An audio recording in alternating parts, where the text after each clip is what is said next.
Now, back in September, Zillow predicted that we were going to have a very bullish housing market and that we were going to see a 11.7% increase from September 2021 to September 2022 in housing prices across the board. This is nationally they're talking about. Now, they've actually readjusted that in this last month from October. They're going up to 13.6% year over year.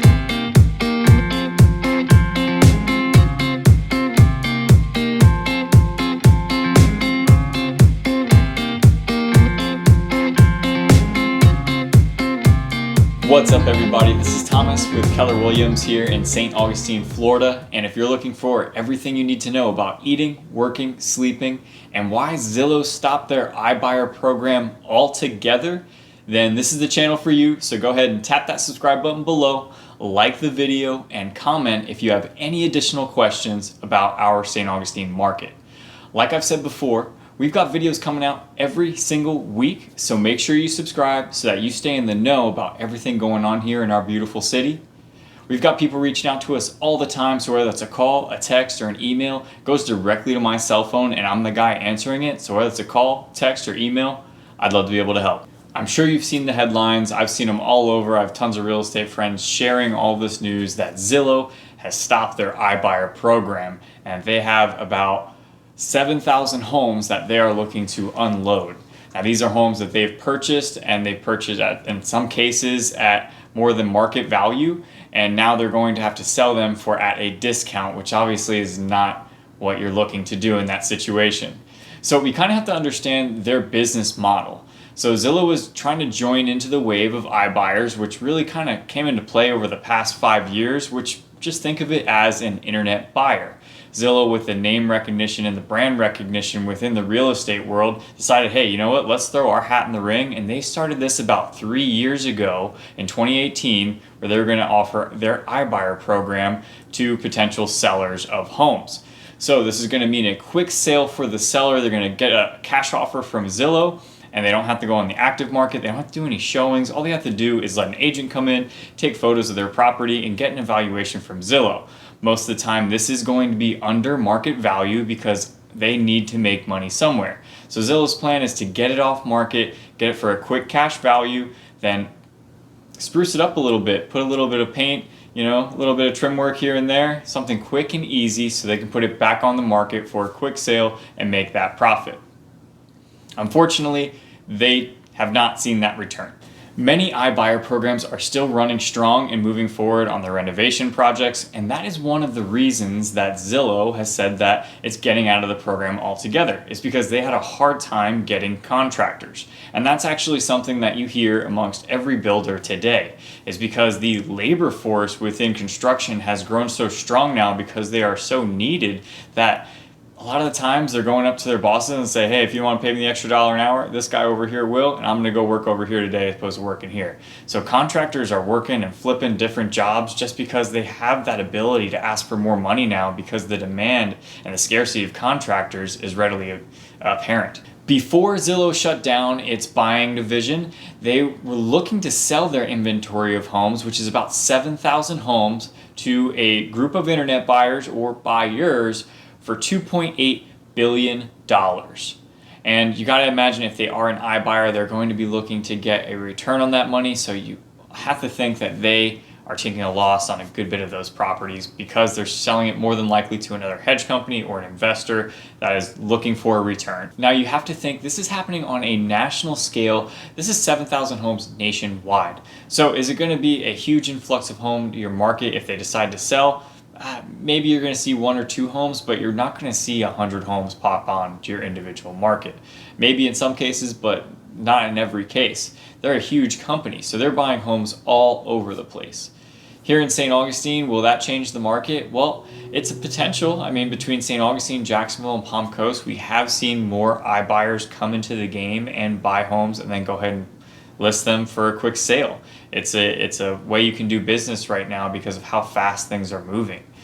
So it's possible that those homes coming onto the market will actually give us a little bit of relief, but I don't really see it being a huge impact on our market considering how many homes they have nationally. This comes in a troublesome time for a lot of buyers because the problem in our market right now is inventory. Everyone knows it. That's the story it's been for almost over a year, at least since the start of the pandemic. We've had no homes available.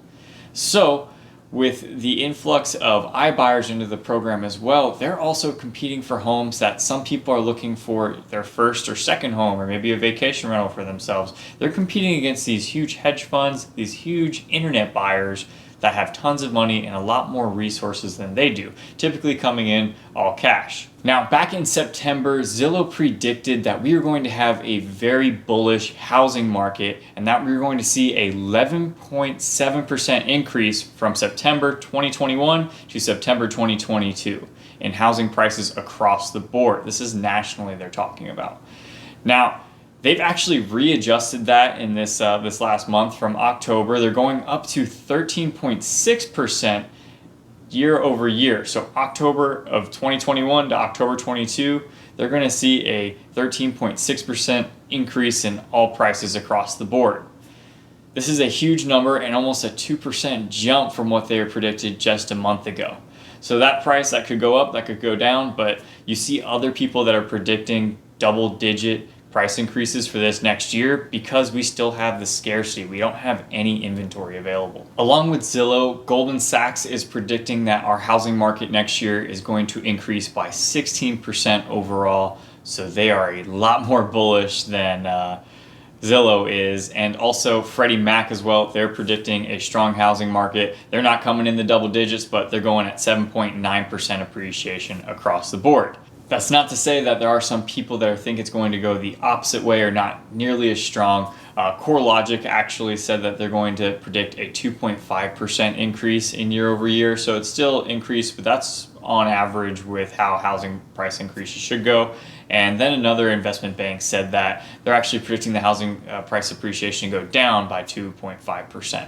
So it's a possibility, but all the signs, if you don't have any inventory, you don't have any homes available, then prices tend to go up because you have multiple people competing for that one home. So we'll see what happens here in the next coming month. We get a whole bunch more inventory or people just decide they don't want to move to St. Augustine for any reason. We'll see how that changes. On top of that, Freddie Mac estimates that we are about 4 million homes short in terms of our housing supply nationwide. So in order to meet long-term demand, we need about 4 million homes built within this next year to actually meet long-term demand of our entire nation. Just 3 years ago in 2018, that number was at 2.5 million. So I'm guessing demand for housing has gone through the roof here. More people are looking to own a home. That probably has something to do with our historically low interest rates, which they are expecting to go up along with the inflation that we've seen as well. So what does this mean for St. Augustine? Do you think that the housing prices are going to continue to go up? Do you think they're going to level out, or do you think they're going to go down? Let me know in the comments below what your thoughts are. Me personally, as we're seeing, and I've had access to all this data, is that I think this housing market is going to continue to go up. Maybe not as sharply as we've seen in the past. Hopefully not in this past 2 years. It's gone up 20% in 1 year, and from this October to last October, we're up over 18% on average sale price. If you compare this with northeastern Florida, you're going to see a very similar story in the past year. This year alone, we've grown 18.3% in median sale price. Our inventory levels are still at historic lows. At the end of October, we had 3,900 homes in the market. Compared to last year, the inventory of homes was at 5,300. That's a 27% decrease in inventory. Days on market went down from 29 for the month of October compared to 35 year to date. When you look at the list to sale ratio, we are still at a very high and healthy 99.4%. So that means if a house was listed at $100,000, that home is going to sell for $99,400 on average across our market. That's slightly down from the rest of the year where we saw prices going over 102% from list to sale. We're at 99.6 year to date. Keep in mind, this is on average, so the best properties are still going into multiple offers, while some others, there's slight wiggle room under 100% of list price. Single family rent prices are continuing to increase dramatically as a lot of buyers that have been forced out of this competitive housing market enter into the rental market, which is making the rental market even more competitive. So all in all, what does this mean for St. Augustine? We're seeing that a lot of these bigger companies like Zillow, Goldman Sachs are predicting that we are going to have another increase in prices plagued by short inventory this next housing year. It's hard to deny when you see when Freddie Mac is saying that, oh, we need 4 million homes and new construction is kind of moving at a lull compared to what it should be. So where are people going to live? How are prices going to normalize if there's not enough inventory for the population? In terms of St. Augustine, it's really going to come down to that inventory, supply and demand. When you're looking at the inventory that we have on the market today, we have 3,900 homes available. Last year at this time, which was also in a weird time during COVID, we had 5,700 homes on the market. That is a 27% difference in inventory available, and that is affecting the price increases that we've seen month over month, year over year here in our area. I'm thinking for the future of St. Augustine, we are going to see this next year, we're going to have low inventory, and we're also going to continue to see a price increase. Will it be as severe as this past year, which we saw 20%? Year to date in this video is 18.3%. I don't know, that's a hard thing to say, but we have a ton of people relocating here, so if you are, please don't hesitate to reach out to me. I'd love to be able to help out. Guys, thank you so much for watching. If you've gotten a little bit of value, a little bit of knowledge out of this video, please do me that solid and tap that subscribe button below, like the video, and comment if you have any additional questions about what's going on here in St. Augustine. Like I've said before, we've got videos coming out every single week, so make sure you subscribe so that you stay in the know about everything going on here in our beautiful town. We've got people reaching out to us all the time, so whether that's a call, a text, or an email, it goes right to my phone. I'm the guy answering all these requests. So whether it's a call, text, or email, I'm here for you.